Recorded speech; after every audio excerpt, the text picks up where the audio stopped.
அவர்கள் ஏராளமான மகான்களும் யோகிகளும் அவர்களை இறைவன் என்றே கூட கருதிய காலங்கள் உண்டு.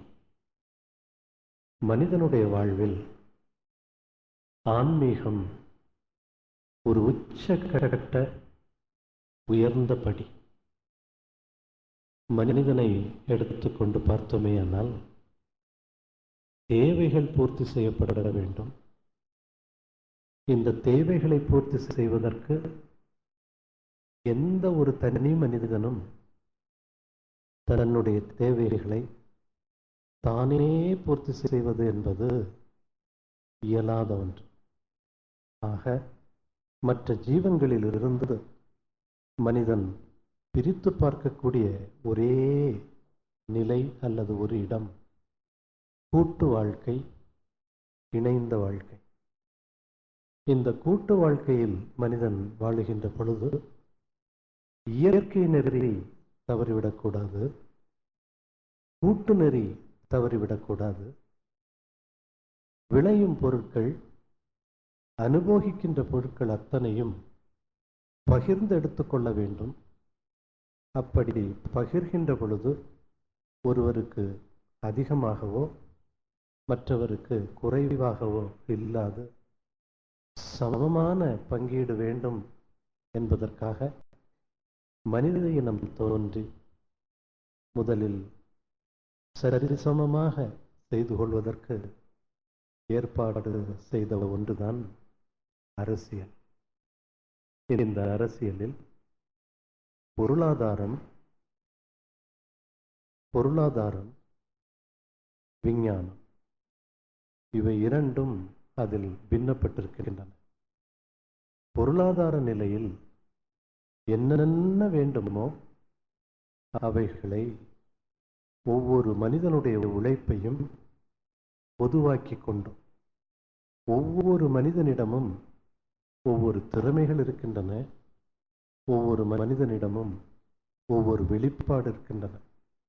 ஒவ்வொரு மனிதனின் திறமையையும் ஒவ்வொரு மனிதனின் சக்தியையும் பொதுவாக்கி கொண்டு ஒட்டுமொத்தமான சமுதாயத்தில் உழைக்கும் உழைப்பை பொதுவாக்கி அதிலிருந்து விளையக்கூடிய விளைபொருட்கள், செயல்திறன்கள், சிந்தனை ஆற்றல் என்று எடுத்துக்கொண்டு இயற்கை வளத்தை வாழ்க்கை வளமாக மாற்றி பொதுவாக மாற்றி அமைத்து கொண்டு சமமாக பங்கீடு செய்வதற்காக ஏற்படுத்தப்பட்டதுதான் அரசியல். இந்த அரசியலிலும் அவதாரங்கள் உண்டு, அவதார புருஷர்கள் உண்டு. இதே போன்று விஞ்ஞானம் என்பது இயற்கை, இன்னொன்று மனித மனம். இயற்கை ஒரு விஞ்ஞான வெளிப்பாடு. இயற்கையில் இருப்பது அத்தனையும் விண்ணின் தன்மையும் இறைவனின் வெளிப்பாடும் ஒரு நீண்ட நெடுதூர இயக்கமாக, ஒரு கோர்வையாக, சீராக இயங்கிக் கொண்டிருக்கிறது. அந்த இயக்கத்தில் எத்தனையோ இயக்கங்களும் எத்தனையோ உண்மைகளும் பொதிந்திருக்கின்றன. ஜீவன்கள் பிறக்கின்றன, வளர்கின்றன, வாழ்கின்றன, மாய்ந்து விடுகின்றன. வளர்கின்ற பொழுது, வாழுகின்ற பொழுது எது முக்கியம் என்று பார்த்தோமேயானால் ஜீவிதம், லிவிங். வாழ்க்கை இல்லை என்றால் ஒன்றுமில்லை. ஜீவிதம் முக்கியம். அதை சர்வைவல் என்று கூறுவார்கள் ஆங்கிலத்தில். ஜீவிப்பதற்கு என்னென்ன வேண்டுமோ அதை எடுத்துக்கொண்டு உடலின் உள்ளே உயிரை தக்க வைத்து வாழ்வது என்பது ஜீவ இனத்திற்கு பொதுவாக இருக்கக்கூடிய ஒரு இலக்கணம். மனித இனம் தோன்றி மனிதனின் நோக்கமும் ஜீவிக்க வேண்டும். ஜீவிதம் இல்லையானால் ஒன்றுமில்லை. Just survival. is the existence of God. ஜீவிப்பதே இறைவனின் சாட்சியம். ஒவ்வொரு ஜீவிதமும் இறைவனின் சாட்சி. நாம் ஜீவித்துக் கொண்டிருக்கிறோமே, இந்த ஜீவிதமே ஒரு மகிழ்ச்சி, ஒரு சந்தோஷம், ஒரு மேன்மை, இறைவனுடைய அத்தாட்சி, இறைவனுடைய காட்சியும் கூட. சர்வைவல் வேண்டும், ஜீவிதம் வேண்டும், உடலினுள்ளே உயிரை தக்க வைத்துக் கொள்ள வேண்டும் என்றால் உடலுக்கு தேவையானது அத்தனையும் போற்றி பாதுகாக்க வேண்டும்.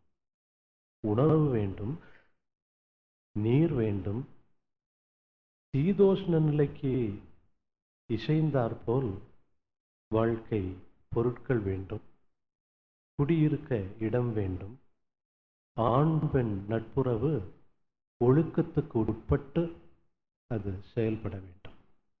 இவை அத்தனையும் பாதுகாக்க வேண்டும்.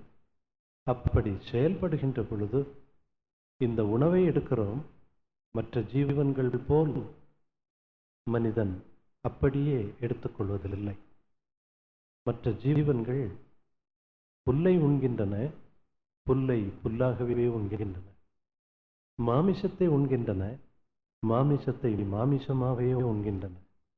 மனிதனுடைய அறிவு, மனிதனுடைய சிந்தனை திறன், மனிதனுடைய மனோசக்தி, மனிதனுடைய மன இயக்கம் விளைபொருட்களை, இயற்கையில் விளையக்கூடிய விளைபொருட்களை தன்னுடைய அறிவின் நுட்பத்தினாலும் செயல்திறனினாலும்.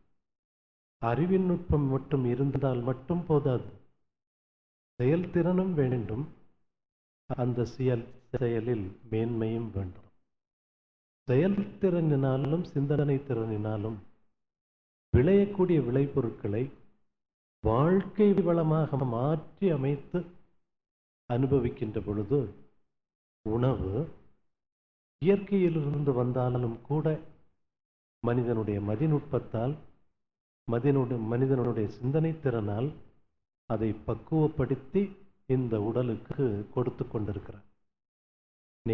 நேராக நெல்லையோ கோதுமையோ எதையுமே அப்படியே சாப்பிட்டு விடுவதில்லை மனிதன்.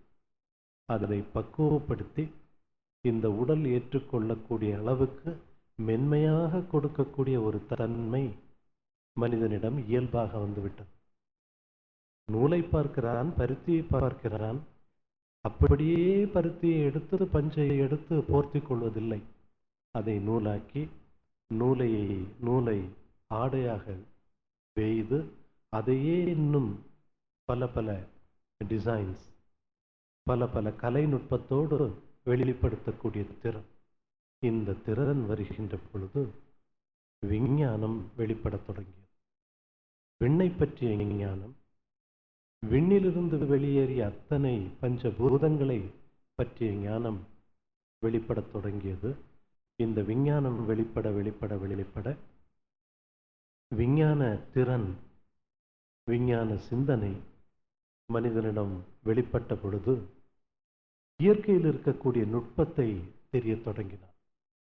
ஒன்றை கோர்க்க வேண்டும், ஒன்றை எடுத்துக்கொள்ள வேண்டும் என்று சிந்தித்த பொழுது சிந்தித்த அத்தனை பேருமே பல்கலைக்கழகத்திலோ அல்லது சமுதாயம் அங்கீகரித்த விஞ்ஞானிகள் அன்று.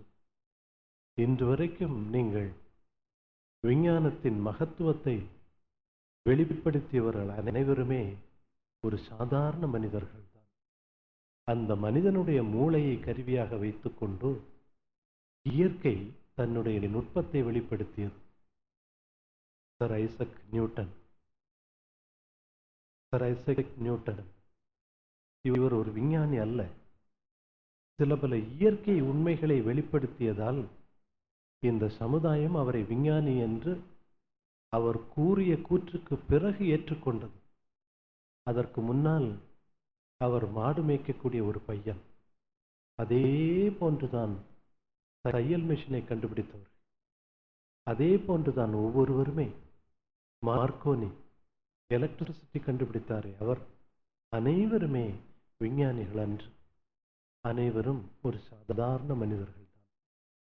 அந்த நுட்பத்தை தெரிந்து கொண்டு இந்த விஞ்ஞான அறிவு வளரத் தொடங்கிய பொழுது அங்கும் மகான்களும் அவதாரங்களும் தோன்றியது. அதே போன்றுதான் சுகாதாரம்.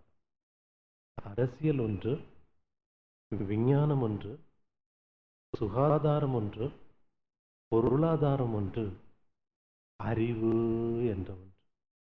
இங்கு ஒவ்வொரு காலகட்டத்திலும், ஒவ்வொரு திட்டத்திலும், ஒவ்வொரு செயல்பாடுகளிலும் அரசியலிலும் அவதாரங்கள் தோன்றினார்கள், விஞ்ஞான கலையிலும் அவதாரங்கள் தோன்றினார்கள், சுகாதார நிலையிலும் அவதாரங்கள் தோன்றினார்கள்.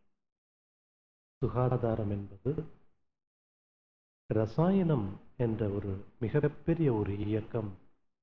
இந்த பிரபஞ்ச இயக்கத்தை பார்த்தோமே ஆனால் இரண்டே இரண்டு இயக்கத்துக்கு உட்பட்டுதான் இந்த பிரபஞ்சம் இயங்கிக் கொண்டிருக்கிறது.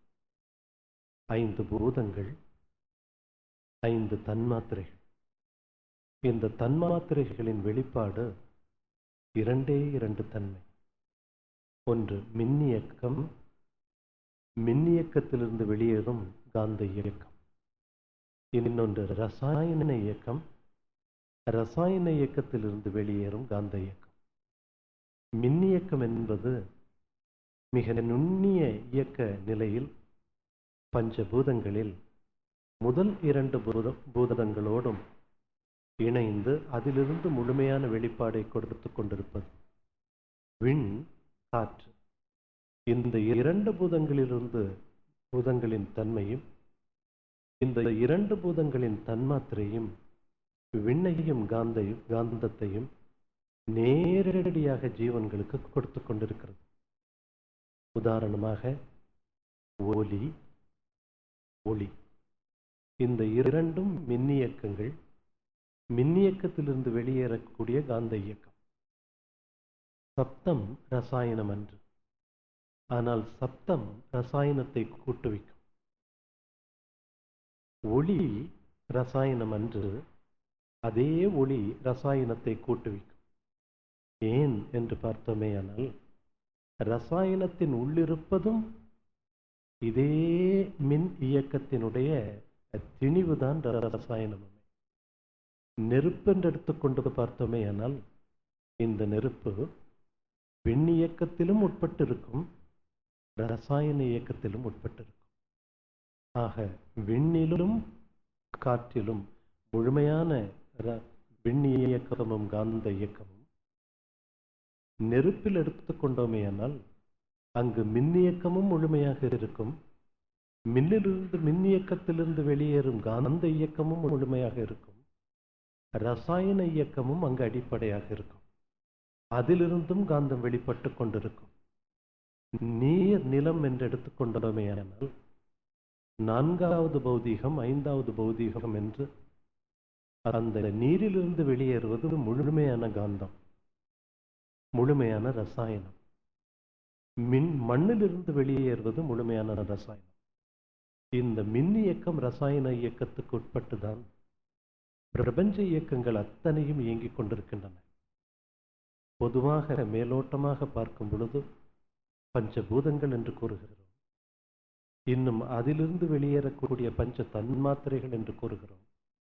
இன்னும் உள்ளார்த்தமாக பார்த்தோமேயானால் இரண்டே இரண்டு இயக்கத்திற்கு உட்பட்டுதான் அனைத்து உணர்வுகளும் உணரப்பட்டு கொண்டிருக்கின்றன, உணர்ந்து கொண்டும் இருக்கிறது. அந்த உணர்வுகள் ஒன்று மின் இயக்கம், இன்னொன்று ரசாயனம்.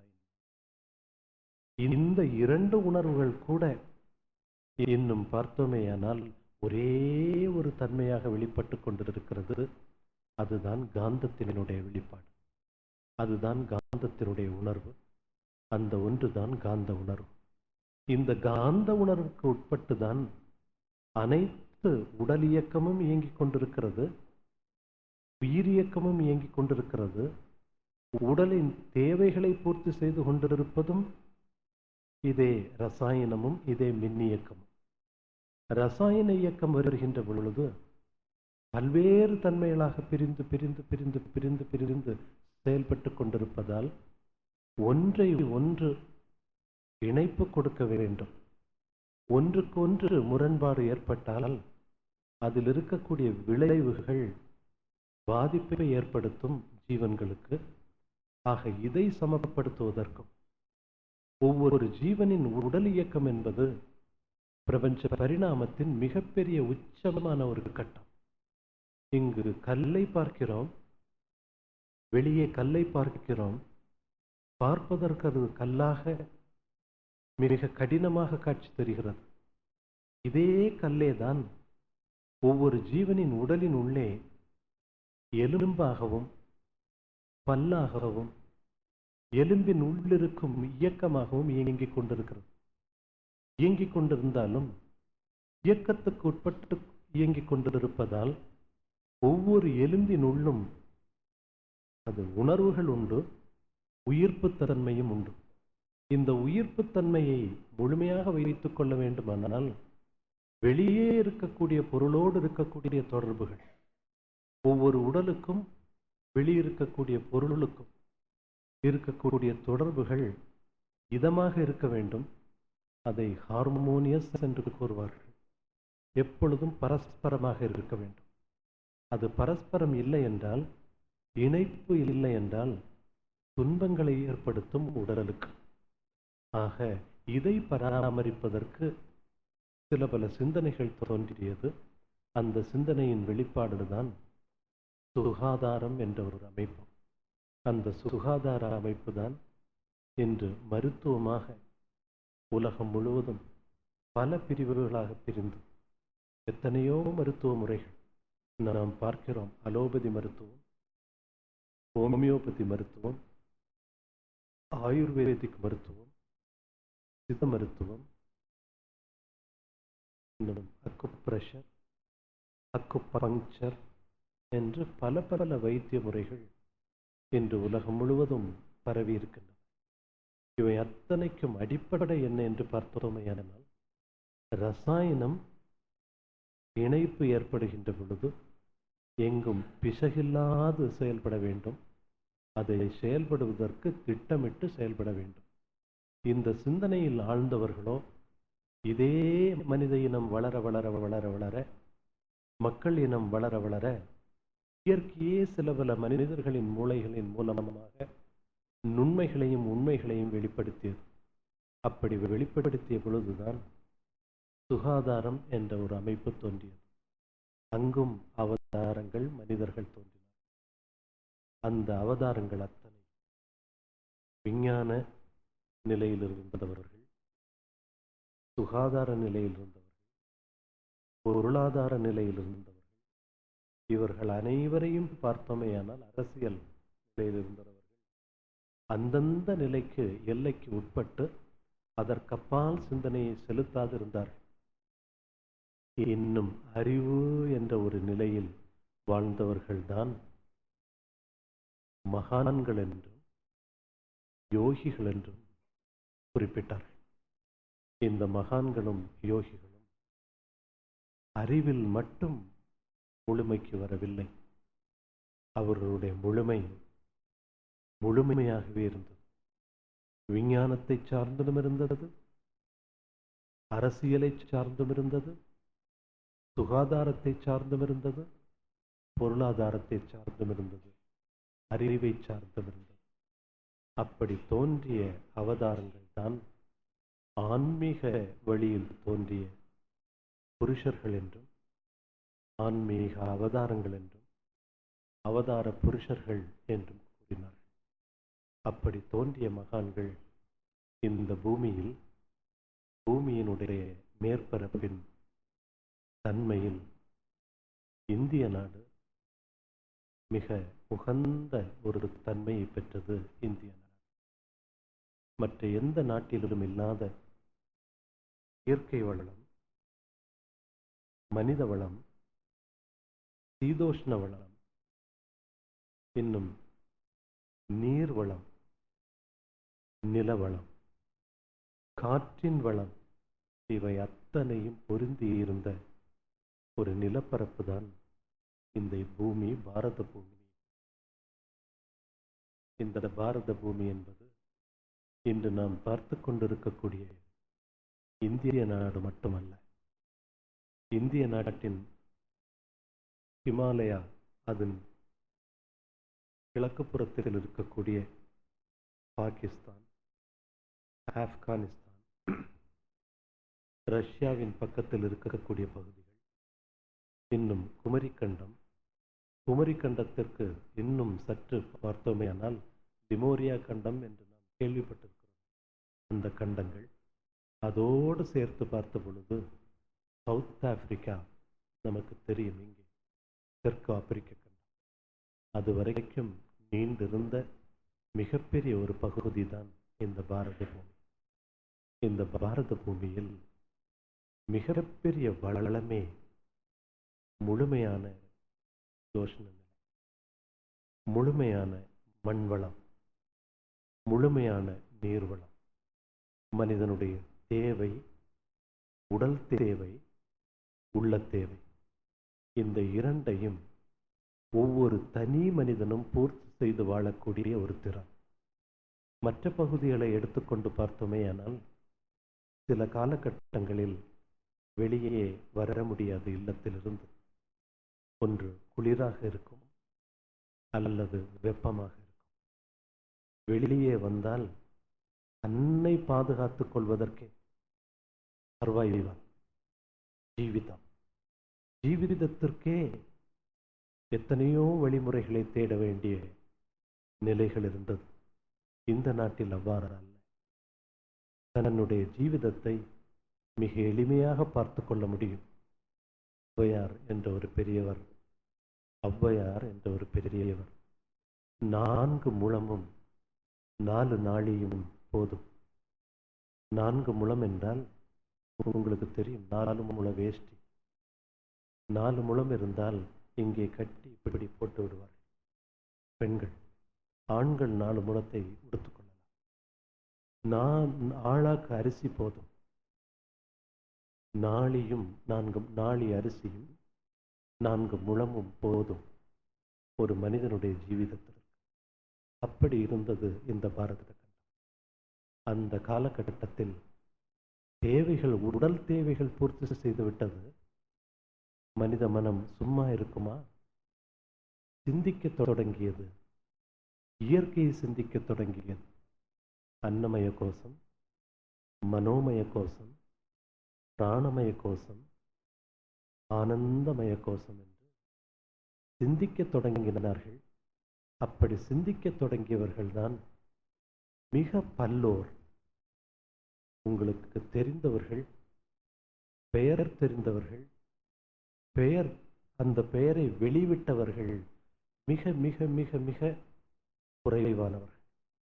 இதுவரைக்கும் பெயரை வெளிப்படுத்தாத அவதார புருஷர்கள் இந்திய நாட்டில் பல்லோர் வாழ்ந்தார்கள், இன்னும் வாழ்ந்து கொண்டும் இருக்கிறார்கள். அந்த நாட்டில் மிக பெரிய மகான்கள் இந்த பூமியில் அவதரித்தார்கள். இயற்கையை பற்றியும், இயற்கையின் இயக்கத்தை பற்றியும், பூமியின் அசைவை பற்றியும், கோள்களின் இயக்கத்தை பற்றியும், இந்த பூமி, கோள்கள், பிரபஞ்ச இயக்கம், ஒவ்வொரு தனி மனிதனுடைய உடல் இயக்கம், உடலின் உள்ளிருக்கக்கூடிய உறுப்புகளினுடைய இயக்கம், மூளையினுடைய இயக்கம், உடல் தேவை, உள்ள தேவை, இவை அத்தனையும் ஆராய்ந்து மிக தெளிவாக கண்டுபிடித்தார்களே. அப்படி கண்டுபிடித்த பொழுதுதான் வேதாந்தம் என்ற ஒரு சிறப்புமிக்க வேதங்கள், 4 வேதங்கள் இந்த பூமியில் தோன்றியது. அந்த வேதங்களை வைத்துக் கொண்டு இன்னும் சிந்தித்தவர்கள்தான்